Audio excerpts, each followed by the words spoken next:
Vous devez savoir que l'astral, c'est polarisé magnétiquement.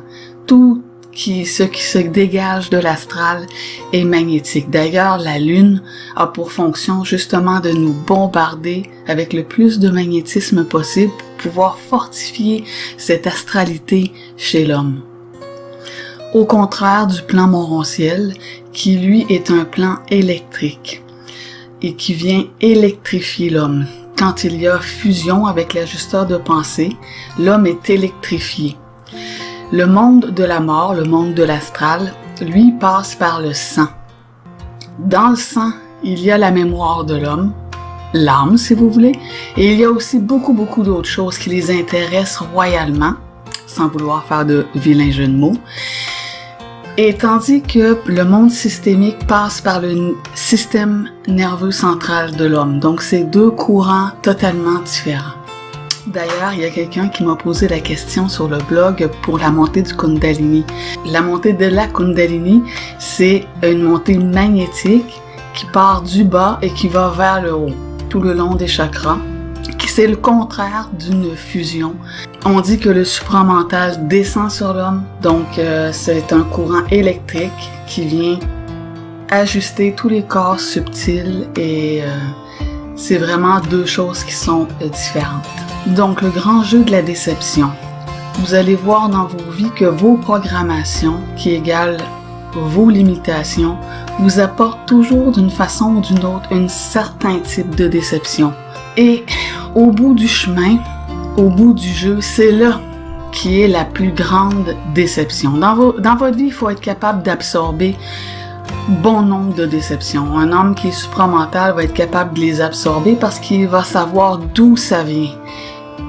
Il va savoir que ça fait partie du jeu, justement, et il donnera pas d'importance, il embarquera pas, comme on dit en québécois, il donnera pas de son énergie émotivement et émotionnellement à ces déceptions-là.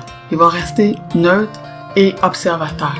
Parce que c'est un jeu de polarité. Si vous arrivez à vous dépolariser, ces entités-là vont avoir beaucoup de mal avec vous parce qu'ils fonctionnent, c'est un jeu de polarité, que vous soyez sur une case blanche ou sur une case noire, positif ou négatif, ça n'a pas d'importance. Je parle souvent de l'âme d'une façon un peu péjorative, mais en fin de compte, l'âme est très nécessaire et elle doit s'unifier à l'esprit, mais c'est le noyau de l'âme qui doit s'unifier à l'esprit.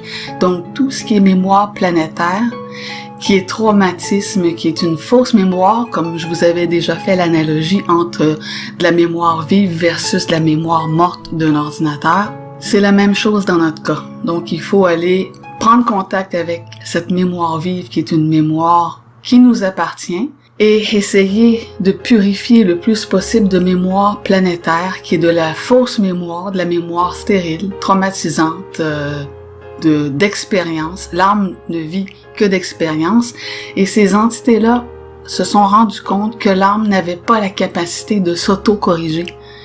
Donc tout bénéf pour eux, peuvent remettre toujours l'âme dans le cycle des réincarcérations ou des réincarnations et l'âme jamais ne va s'auto-corriger parce qu'elle est coupée de l'intelligence de son esprit tout simplement.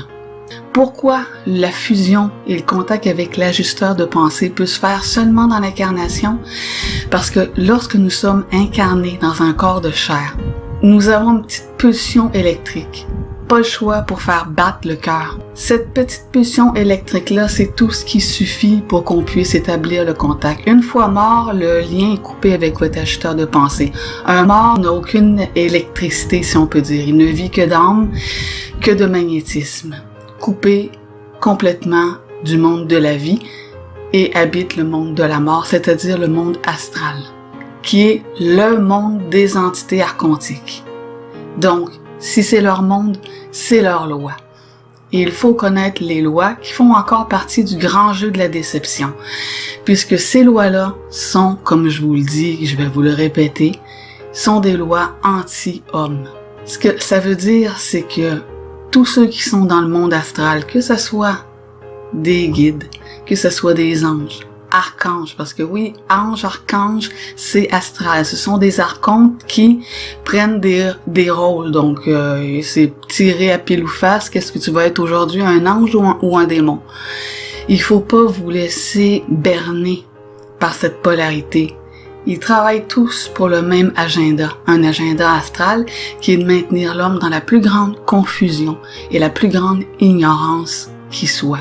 D'ailleurs, quand vous prenez contact avec les plans de la lumière, avec votre esprit, votre ajusteur de pensée, votre intelligence, votre lumière, vous devenez de plus en plus conscient. Et l'intelligence peut passer à travers vous, vous devenez ce que moi j'appelle un gnostique, c'est-à-dire quelqu'un qui sait. Rien de plus dangereux pour ces entités-là qu'une entité qui sait, parce que vous êtes beaucoup moins manipulable. Quand je parle de la lumière, moi je parle d'information, d'intelligence et non de source d'éclairage.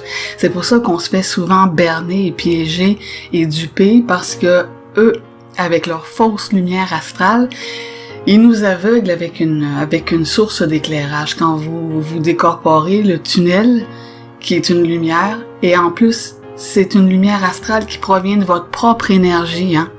Il faut le savoir. Ils dépensent aucune énergie, ces gens-là. Ils prennent votre énergie et la réinvestissent. Ce sont des espèces de banquiers occultes. Ces personnes-là sont très avares énergétiquement. Ils vont se servir de votre énergie pour la retourner contre vous. Donc, cette lumière que vous voyez, c'est votre propre lumière, mais c'est une lumière impure puisque astrale. Ces gens-là veulent envahir votre territoire mental en vous bombardant de pensées. Des pensées qui vous font souffrir, qui vous amènent vers le passé, le futur ou dans des scénarios pas possibles. Stop, vous devez filtrer ça. Ce n'est pas vous, c'est une entité. La pensée vient d'ailleurs. Faut vous le répéter à tous les jours. Quand vous avez vraiment intégré ce concept-là, vous allez voir que ça va s'éclairer pas mal dans votre mental. Et ils vont geler, ces entités-là gèlent quand vous les identifiez en quelque sorte. Et ça va aller encore plus loin selon votre niveau de fusion. C'est qu'à un moment donné, vous allez être capable même de geler une entité. On ne peut pas faire mourir personne. Hein? Des fois, les gens veulent flaguer les archontes. La mort n'existe pas. On ne peut pas éliminer personne. Mais on peut faire pire. On peut les changer de temps. Et c'est ce qu'ils ont fait avec nous. Ils nous ont mis prisonniers d'une boucle spatio-temporelle. Eux nous ont changé de temps. On est prisonniers d'un temps. C'est pour ça qu'on est déconnecté avec tout le reste du cosmos, parce qu'on est dans un temps fictif. Ce serait le mot. Donc, quand vous avez assez d'autorité et assez de puissance, vous pouvez changer une entité de temps. Et ça, c'est vibratoire. Donc, vous la gelez, vous la changez de temps. Elle se retrouve dans une autre dimension. Donc, or, elle ne peut plus vous nuire. Et c'est ce que la guerre énergétique entre ces entités-là, c'est ce qu'ils font. Hein. Ils se changent mutuellement de temps parce qu'ils ne peuvent pas se tuer. Ils ne peuvent pas... La forme peut changer et la forme change automatiquement que vous passez d'un temps à un autre puisque chaque temps a ses lois. Par contre, quand vous avez un contact télépathique avec les plans de la lumière, ça devient une communication. C'est d'un autre niveau.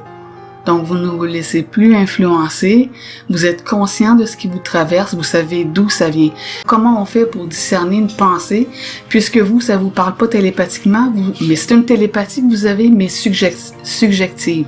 C'est-à-dire que c'est une pensée qui vous vient. Vous savez pas d'où cette pensée-là vient. Est-ce que c'est mon ajusteur? Est-ce que c'est des entités astrales? Si la pensée vous fait souffrir, qu'elle est stérile, qu'elle vous apporte dans le passé, dans le futur, qu'elle vous fait faire des scénarios, c'est astral. Une pensée qui est intelligente, créative, c'est une pensée qui vient des plans mondiaux. Donc après ça, c'est à vous de savoir ce que vous allez garder, ce que vous allez rejeter. Et plus vous allez rejeter de pensées astrales, plus ces entités-là, à un moment donné, vont se lasser, ils vont s'en aller d'eux-mêmes. Vous allez voir que vous allez penser de moins en moins de conneries, si je peux dire, excusez-moi. Et après ça va être plus clair, plus intelligent, mais moins émotionnel. Parce que les entités systémiques sont des entités complètement prépersonnelles. Ce ne sont pas des gens qui vous guident, je le répète, ni qui vous sauvent, mais ce sont des alliés qui vous accompagnent et qui font le pont entre vous et votre esprit. Vous ne pourriez pas vous connecter avec votre esprit sans votre ajusteur, vous seriez pulvérisé. Donc, il agit comme un genre de transformateur. Et plus vous vous ajustez vos corps, plus vous développez votre corps éthérique, qui est votre corps de gloire, qui est un véhicule qui vous permet d'aller dans ce monde-là après. C'est un corps qui se construit, hein? On construit ce corps-là avec la prise de conscience. Donc, lui vous aide à construire votre corps éthérique. Ce corps-là nous permet d'absorber des notions qui sont d'un autre monde, mais aussi de pouvoir se véhiculer dans ces mondes-là, dans ces plans-là de la lumière, parce que le corps astral, lui, est conçu pour se véhiculer dans l'astral seulement.